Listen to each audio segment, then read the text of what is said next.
안녕하세요. 사연을 부탁해입니다. 오늘의 사연을 소개하겠습니다. 저는 우리 자매와 외삼촌 가족 이야기를 해볼까 합니다. 제가 초등학교 때 부모님께서 교통사고로 돌아가셨어요. 부모님께서 돌아가시기 전까지 비록 풍족하진 않았지만 우리 자매는 부모님의 사랑을 듬뿍 받으며 살고 있었어요. 하지만 한순간에 모든 것이 바뀌게 되었고 상상도 할 수 없을 만큼 무서운 일들이 우리 자매를 기다리고 있었습니다.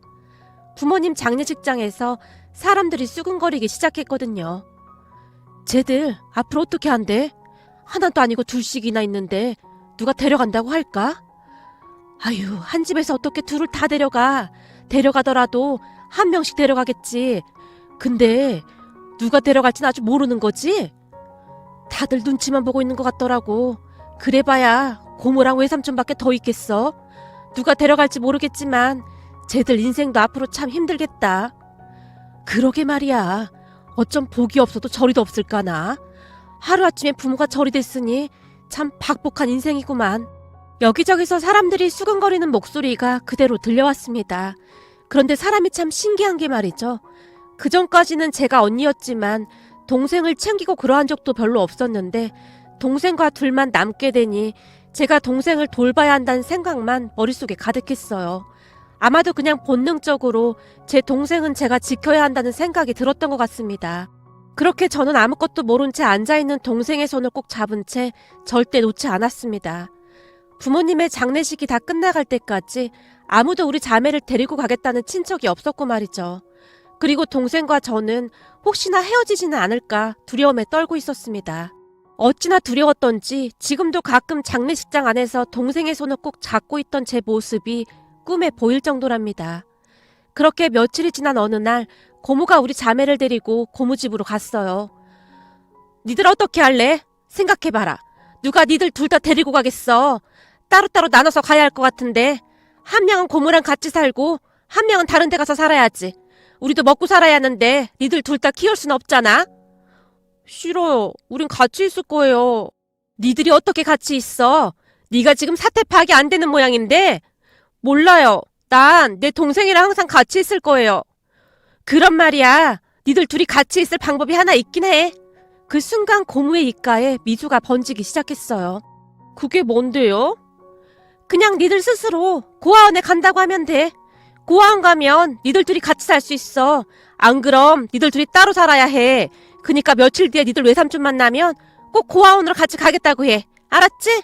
고모가 동생과 제 눈치를 보며 말했어요. 어린 나이였음에도 불구하고 그때 고모의 말과 표정이 정확히 기억나는 건 아마도 동생을 지켜야 한다는 굳은 의지 때문이었던 것 같습니다. 그럼 고모의 말에 동생이 제 팔을 잡아 흔들며 불안한 표정으로 말했어요. 언니, 우리 그냥 고아원으로 가자. 난 언니랑 같이 살 거란 말이야.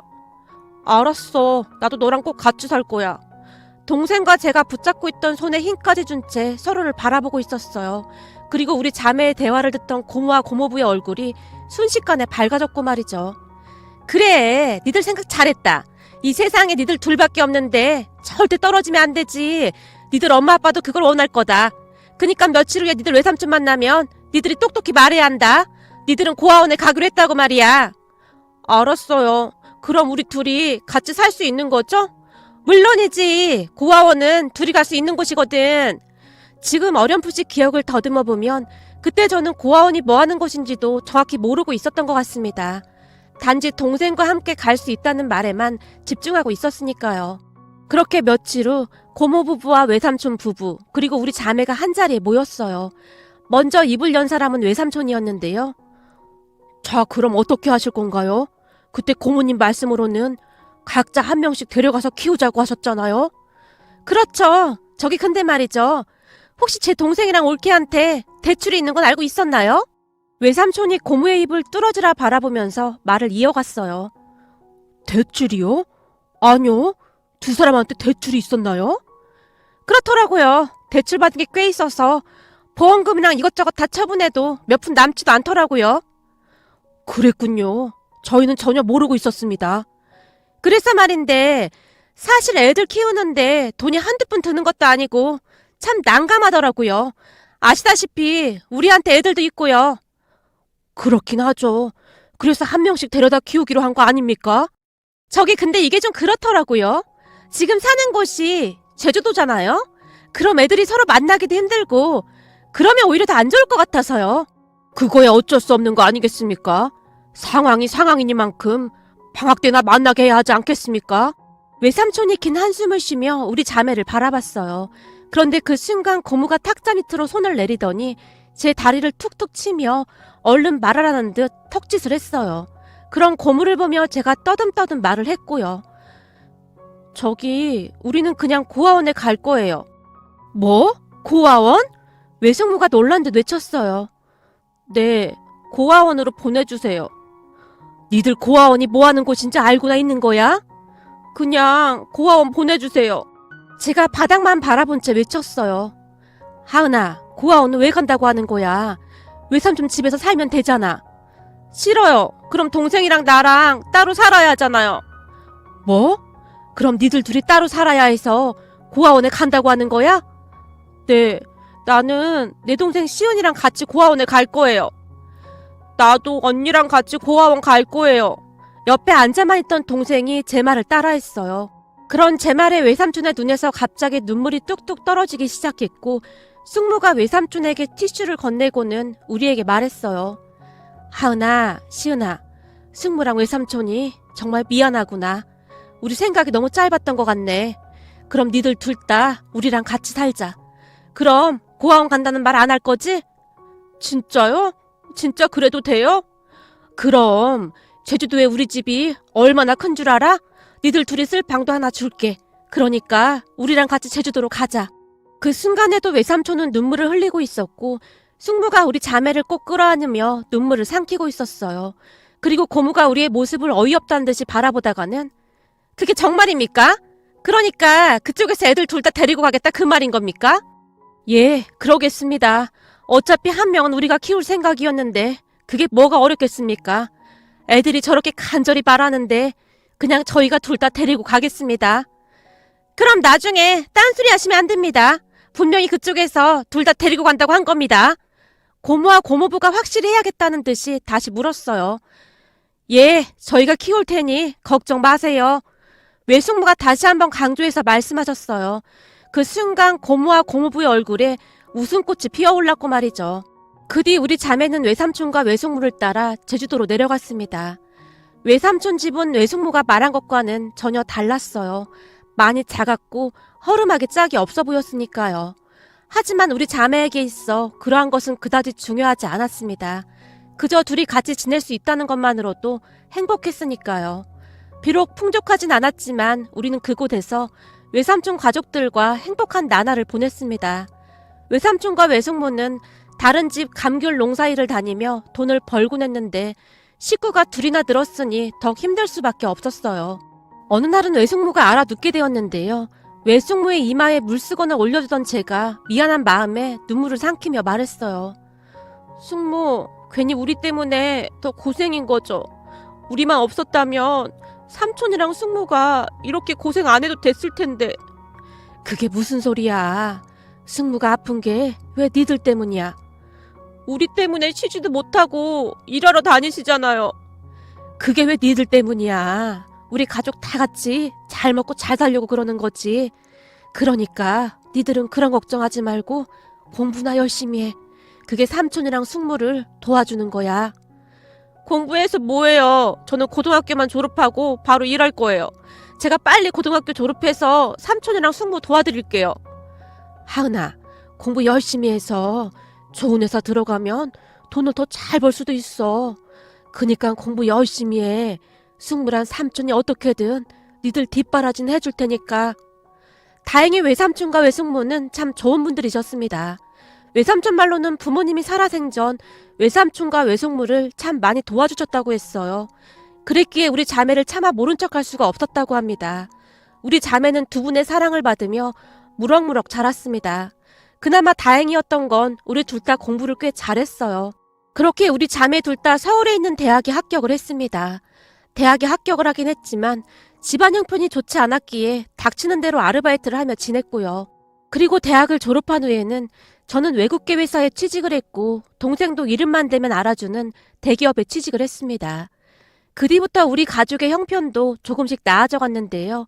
같이 자랐던 외사촌 동생들 뒷바라지를 우리 자매가 할 수 있었으니까요. 매달 우리가 보내주는 생활비를 받으며 외삼촌과 외숙모가 많이 미안해하곤 했습니다. 니들이 고생하면서 벌었을 텐데 이 돈을 우리가 어떻게 쓰겠니? 괜찮아. 나 돈 엄청 많이 벌어. 그 정도는 아무것도 아니야. 그니까 앞으로는 맛있는 것도 먹고 그렇게 살아. 그러던 어느 날 동생과 제가 악착같이 돈을 모아서 외삼촌과 외숙모에게 돈을 드리며 땅을 좀 사라고 했어요. 맨날 남의 집 일만 다니지 말고 이 돈으로 땅 사서 거기에 작게라도 감귤농사 지어. 이 큰 돈을 우리가 어떻게 받아? 이게 뭐가 큰 돈이야. 그동안 우리 키워준 거에 비하면 아무것도 아니야. 아님 우리 둘 다 고아원에 갔을 텐데 지금처럼 살 수나 있었겠어? 평생 갚아도 우린 그 은혜 다 못 갚을걸?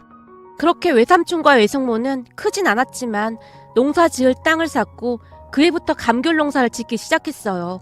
워낙 오래전부터 농사일을 해오셨던 분들이라 큰 문제 없이 농사는 잘 되었고요. 우리 가족은 그렇듯 아무 걱정 없이 잘 살고 있었습니다. 그러던 어느 날 뜻밖의 문제가 생겼는데요. 제게는 남자친구가 있었어요. 남친은 저보다 월급이 많진 않았지만 성실했고 책임감도 강했기에 믿음이 갔어요.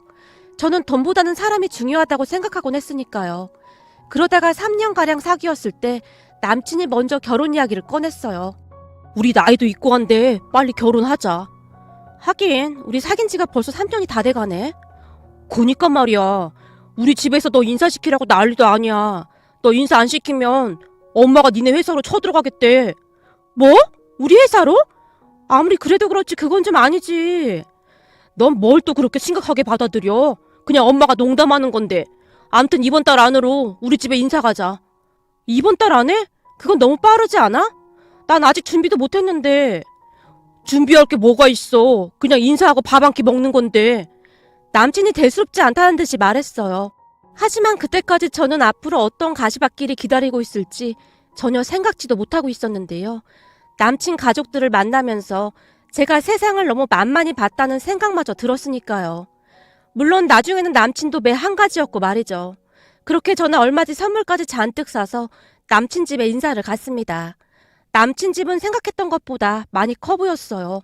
남친 부모님과 남친 여동생까지 총 4식구가 사는데 60평대에 살고 있었으니까요. 그동안 살면서 그렇게 큰 집은 처음 가봤다고 해도 가원이 아니었어요. 거기다 남친 엄마가 인테리어에 관심이 많은 모양으로 커튼부터 식물까지 아기자기한 것들이 참 많아 보였습니다. 우선 식사부터 하자. 라며 남친 엄마가 주방으로 데리고 들어갔는데 식탁 위에는 산의 진미가 가득 차려져 있었어요. 식탁을 보며 제 눈이 휘둥그레질 수밖에 없었는데요. 무슨 호텔 음식처럼 예쁜 그릇에 정갈하게 담겨져 있었거든요. 음식이 너무 맛있어 보여요. 잘 먹겠습니다. 너 온다고 하길래 내가 솜씨 좀 발휘해봤는데 입맛에 맞을런지 모르겠구나. 저는 아무거나 다 잘 먹습니다. 근데 이렇게 예쁜 음식들은 처음 보는 것 같아요. 너무 예뻐서 먹기가 미안할 정도입니다. 너무나 화려한 음식들을 보며 감탄이 새어나올 정도였기에 제가 남친 엄마에게 다시 한번 감사한 마음을 담아 말을 했는데요. 옆에서 듣고 있던 남친 여동생이 한마디를 툭 하고 던지듯 말했어요. 오빠한테 들어보니 부모님이 안 계시다고 하던데 그래서 힘들게 살았나 봐요? 아무래도 엄마 아빠가 안 계시면 엄청 힘들긴 했겠죠. 힘들긴 했어도 외삼촌과 외숙모께서 워낙 잘해주셔서 크게 힘들진 않았어요. 아무리 그래도 엄마 아빠랑 똑같진 않죠. 남친 여동생이 음식을 먹으며 중얼거리듯 말했어요. 그러게 말이다. 부모 없이 자랐으니 얼마나 힘들었겠어. 근데 친척이라고는 외삼촌밖에 없는 거니? 그게 고모 한 분이 계시긴 한데 부모님 돌아가신 뒤로 연락이 끊겼습니다. 그래? 고모는 어디 사는데? 글쎄요. 그때는 서울에 사셨는데 지금은 저도 잘 모릅니다. 근데 연락 끊고 산 지가 한참 돼서 그냥 없는 사람처럼 지내고 있어요. 그럼 고모는 서울에서 직장생활 하셨겠네? 그랬던 것 같아요. 외삼촌 말씀으로는 그때 당시 고모부가 공무원이라고 했던 것 같아요. 공무원? 그게 정말이냐? 그럼 고모 쪽이 훨씬 낫구만. 왜 농사짓는 외삼촌이랑 살았어? 어차피 고모랑은 오래전에 연락이 끊겨서 지금껏 단 한 번도 가족이라고 생각한 적이 없거든요. 아무리 그래도 그건 좀 너무 매몰차지 않니? 아빠 쪽 핏줄이라고는 고모밖에 없는데 이제 슬슬 연락하고 지내도 되는 거 아니겠니? 하늘에서 네 아버지가 얼마나 서운해하시겠어. 그러지 말고 네가 먼저 고모한테 연락해서 앞으로는 잘 지내봐. 남친 엄마가 계속해서 고모 이야기를 꺼냈어요. 저기 정말 죄송한데 고모 이야기는 더 이상 하고 싶지가 않습니다. 그래? 그럼 어쩔 수 없지 뭐. 남친 엄마의 표정이 순식간에 굳어져 있었어요. 그 뒤 밥이 입으로 들어가는지 코로 들어가는지 모를 정도였는데요. 시종일관 남친 엄마가 인상을 쓰고 있었거든요. 잠시 후 남친 가족들에게 인사를 하고 밖으로 나왔는데 남친이 화가 잔뜩 난 표정으로 제게 말했어요. 엄마가 말하면 그냥 네 하면 되지. 뭘 그렇게 말대꾸를 해. 말대꾸라니 내가 없는 얘기한 것도 아니고 전에 고모가 우리한테 어떻게 했는지 내가 다 말했었잖아. 근데 그럼 고모한테 연락을 하라고 하시는데 어떻게 알았다고 해. 우리 보고 고아원에 가겠다고 하라고 시키던 사람이 고모는 무슨 고모야. 그런 사람한테 내가 왜 연락을 해야 하는 거냐고. 그러면 그냥 알았다고 하고 넘어가면 되잖아. 괜히 엄마한테 밉보여서 좋을 게 뭐가 있어? 난 다만 네가 걱정돼서 그런 거야. 너 좋은 대학 나와서 좋은 회사 다닌다고 우리 엄마가 진짜 마음에 들어 했었는데 괜시리에 그것 때문에 점수만 깎였잖아. 점수는 무슨 점수야. 그런 게 어딨어. 내가 못할 만한 것도 아니고. 암튼 앞으로는 그냥 네라고 대답해. 우리 엄마 말대꾸하는 거 엄청 싫어한단 말이야. 너 혼자 갈 수 있지? 난 엄마 기분 안 좋은 것 같아서 들어가 봐야 할 것 같아. 남친이 저만 홀로 남겨둔 채 그냥 가버렸어요. 그런 남친에게 서운한 마음이 들 수밖에 없었는데요. 도대체 제가 뭘 잘못했는지 이해가 되지 않았거든요. 하지만 나만 참으면 되지 뭐 라는 마음으로 꾹 참고 넘어갔습니다. 그리고 얼마 뒤 우리 외삼촌 외숙모에게 인사를 드리기 위해 남친과 함께 제주도로 갔어요. 비행기에서 내려 택시를 타고 가는 동안 남친이 제게 물었어요. 제주도면 집이 엄청 좋겠다.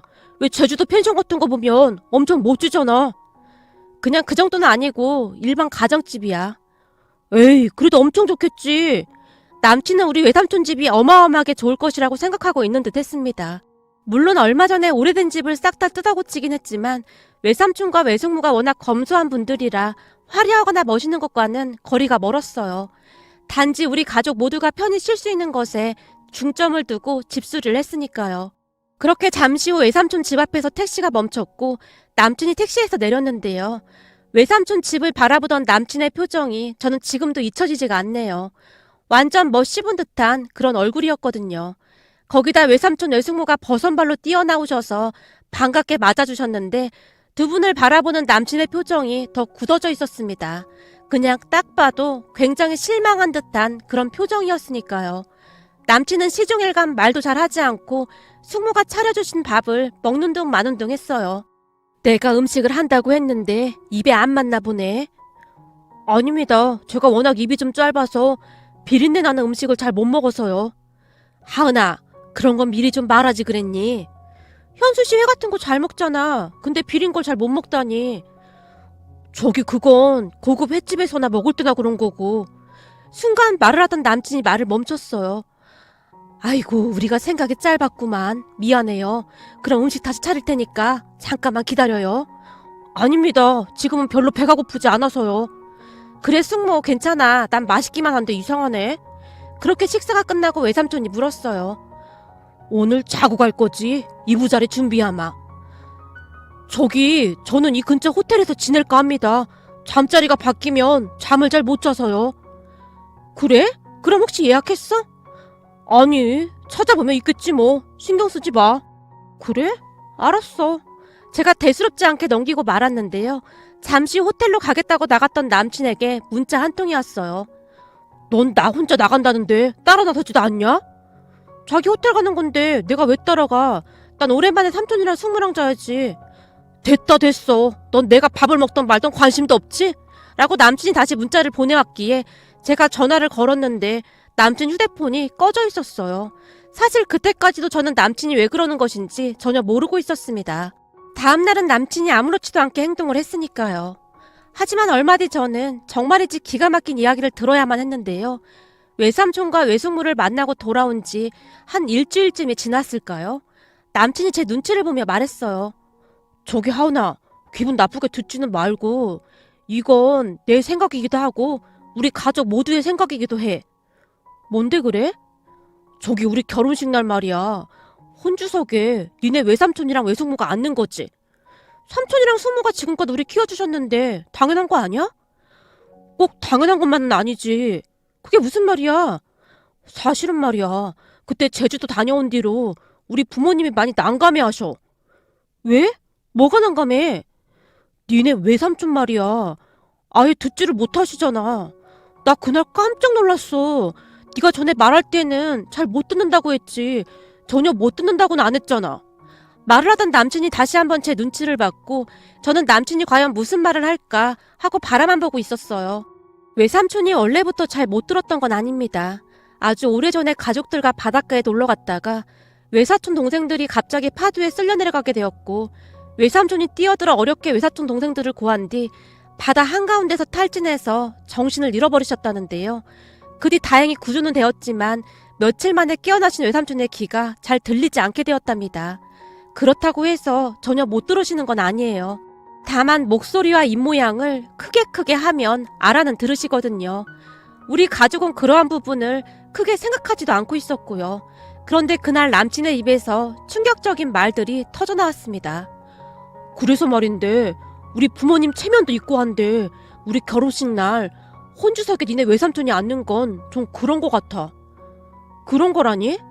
그렇잖아. 우리 부모님 체면도 있는데 니네 외삼촌이 잘 듣지도 못하는데 거기 앉는 건 좀 아니지. 사회자가 말을 해도 못 알아들 텐데 어차피 들리지도 않을 건데 그 자리에 앉아있을 필요가 뭐가 있느냔 말이야. 우리 엄마가 좀 그렇다고 하더라고. 딱 너만 놓고 보면 어디 하나 나무랄 데가 없는데 괜히 니네 외삼촌 때문에 결혼식 망치고 싶지가 않다고. 뭐? 결혼식을 망쳐? 그렇잖아. 우리 부모님 체면도 있는데 니네 외삼촌이 그런 거 사람들이 알기라도 하면. 난 우리 외삼촌이랑 숙모를 창피하다고 생각해본 적이 단 한 번도 없었어. 근데 어떻게 그런 말을 할 수가 있어? 야, 네 생각만 하지 말고 우리 입장도 좀 생각해줘라. 하나뿐인 공무원 아들 결혼시키는 우리 부모님 입장도 좀 생각해줘야 할 거 아니야. 너도 알다시피 공무원이 아무나 되는 거냐? 나 공무원 됐다고 친척들부터 엄마 아버지 친구분들까지 다들 기대가 이만저만이 아닌데 결혼식 날 니네 외삼촌 귀 안 들리는 거 알면 얼마나 실망하시겠냐? 다들 나 장가 잘 가는 줄 알고 있을 텐데 우리 부모님 입장이 좀 그렇잖아. 사실 까놓고 니네 외삼촌 외숙모가 친부모님은 아니잖아? 그니까 이건 네가 양보 좀 해줘라. 그럼 다른 건 내가 다 양보할게. 남친의 입에서 기가 막힌 말들이 쏟아져 나오고 있었어요. 그 말을 들으며 너무나 큰 충격을 받았던지라 제가 눈만 꿈뻑이고 있었는데요. 그 뒤 남친의 입에서는 계속해서 상상을 초월할 만한 말들이 터져나왔습니다. 저기 그래서 말인데 너한테 고모가 있다고 했잖아? 내 앞에서 고모 얘기는 절대 하지 말라고 했을 텐데. 아니, 그렇게 화만 낼 게 아니라 좀 들어봐. 우리가 알아보니 니네 고모부가 공무원인 게 확실하더라. 설마 그걸 알아본 거야? 어떡해? 그렇게 흥분만 하지 말고 차분히 내 얘기 좀 계속 들어봐. 사실 얼마 전에 내가 니네 고모랑 고모부 만나고 왔어. 뭐? 우리 고모를 만나고 왔다고? 그게 무슨 말도 안 되는 소리야. 우리 고모 어디 사는지 아무도 모르는데. 아니야. 니네 외삼촌이랑 외숙모는 알고 계셔. 집 주소를 그대로 가지고 계시더라. 그래서 내가 그 주소 물어봐서 찾아갔는데 다행히 이사도 안 가시고 그곳에서 쭉 사셨더라고. 그래서 네가 만나고 왔다고? 그렇다니까. 만나서 내가 자초지종을 다 얘기했어. 내가 아주 말 잘해놨으니까 넌 아무 걱정 안 해도 돼. 그래서 무슨 말을 하고 왔는데? 그야 당연히 혼주석에 고모랑 고모부가 앉아달라고 했지. 그래야 결혼식이 더 빛나지 않겠냐고. 뭐 이런 미친 인간이 다 있어.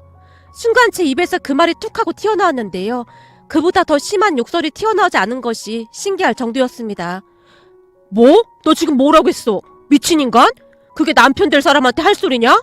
네가 부모님이 안 계셔서 잘 못 배운 모양인데 남편한테 그런 말 하면 너 당장 쫓겨나. 나니까 참고 봐주는 거지. 그니까 앞으로 말 조심해. 네가 월급만 적었어도. 말을 하던 남친이 제 눈치를 보며 말끝을 흐렸어요. 내가 월급만 적었으면 나랑 결혼 안 했다 뭐 이런 소리냐? 아니, 뭘 또 그렇게 죽자고 달라드냐? 가끔 너 보고 있으면 별일도 아닌데 호들갑이더라. 너 그런 거 자격지심이야. 남친이 비아냥거렸어요. 제가 자리에서 벌떡 일어나서는 그곳을 나와버렸습니다. 남친은 그런 제 뒤를 따라 나오지도 않았고요. 물론 따라 나왔다고 해도 제 마음이 변하지는 않았을 테지만 말이죠. 그렇게 집에 돌아간 뒤 제가 외숙모에게 전화를 걸었어요. 숙모, 고무라는 사람 집 주소는 그 인간한테 왜 알려줬어? 미안하구나. 근데 틀린 말 하는 것도 아니고 혼주석이란 자리가 중요한 자리잖니. 우리 때문에 괜히 네 결혼식 망치고 싶지가 않더구나. 삼촌이랑 숙모가 혼주석에 앉는 게 왜 결혼식을 망치는 거야? 그런 생각을 왜 하냔 말이야. 그 사람 말이 맞다. 우리가 많이 배운 것도 아니고 네 삼촌 귀가 어두워서 사돈들이 불편한 것도 맞는 말이잖니. 나한테는 삼촌이랑 숙모가 세상에서 제일 소중한 사람들이란 말이야. 그러니까 앞으로 그런 말 하지 마. 그리고 나 그 미친 또라이랑은 헤어졌어. 그동안 내 눈이 어떻게 됐었나 봐. 지금껏 어떻게 그런 인간을 만났는지 모르겠어. 그 인간이 이렇게 덜 떨어진 인간인 걸 왜 몰랐을까? 숙모, 진짜 미안해. 다 내 잘못이야. 뭐? 니들 헤어졌단 말이야? 우리 때문에? 그게 왜 숙모랑 삼촌 때문이야. 요즘 들어 하는 짓이 영 아니더라고. 그래서 내가 헤어지자고 했어. 세상에 널린 게 남자라던데 굳이 그런 남자랑 결혼할 이유가 없잖아?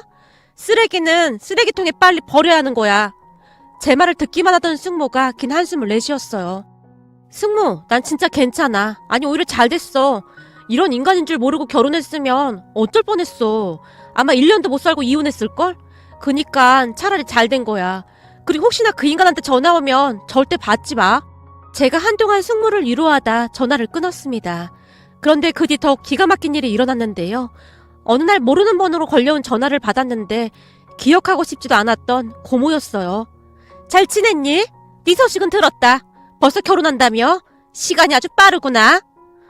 저 결혼 안 합니다. 그리고 제가 뭘 하든지 상관하지 마세요. 예, 그렇잖아도 내가 그것 때문에 연락했잖니. 너랑 결혼한다고 찾아왔던 사람이 나한테 연락을 했더구나. 너 좀 잘 설득해달라고. 자기가 뭘 잘못한 건지 모르겠다고 하면서 말이야. 사실 나도 좀 이해하기 힘들고 말이다. 그럼 고모가 제 결혼식 혼주석에 앉는 게 맞다 그 말인 건가요? 그때 고모가 우리한테 뭐라고 했는지 벌써 잊었어요? 고아원으로 간다고 말하라고 그렇게 시켰잖아요. 그럼 고모가 어떻게 그 자리에 앉을 생각을 합니까? 그 오래된 일이 뭐라고 아직까지 기억하고 있니? 당연한 거 아니겠어요? 그걸 어떻게 잊겠어요? 그때는 먹고 살기 힘들어서 그런 거 아니겠냐? 근데 니들이 날 원망할 게 아니라 고마워해야 하는 거 아니냐? 그때 니들이 고아원 가겠다고 해서 니들 외삼촌이 데리고 간 거잖니. 그래서 고마워해야 한다 그 말인 겁니까? 당연하지. 그렇지 않았다면 니들이 지금 그렇게 잘 살고 있겠니? 그래서 말인데 너 결혼식 진짜 엎을 생각인 건 아닌 거지? 아니요. 우린 벌써 헤어졌어요. 근데 고모가 우리 결혼식에 왜 그렇게 관심이 많아요? 고모가 절대 저를 걱정할 사람이 아닌데 이상한 생각이 들었어요. 저기 그게 말이야. 너랑 결혼할 사람이 내가 혼주석에 앉아만 주면 300만 원을 주겠다지 뭐니? 너도 잘 생각해봐라. 그 자리에 앉아만 주면 300만 원을 주겠다는데 내가 거절할 이유가 없지 않니? 이런 경우를 두고 기가 막히다는 표현을 하는군요.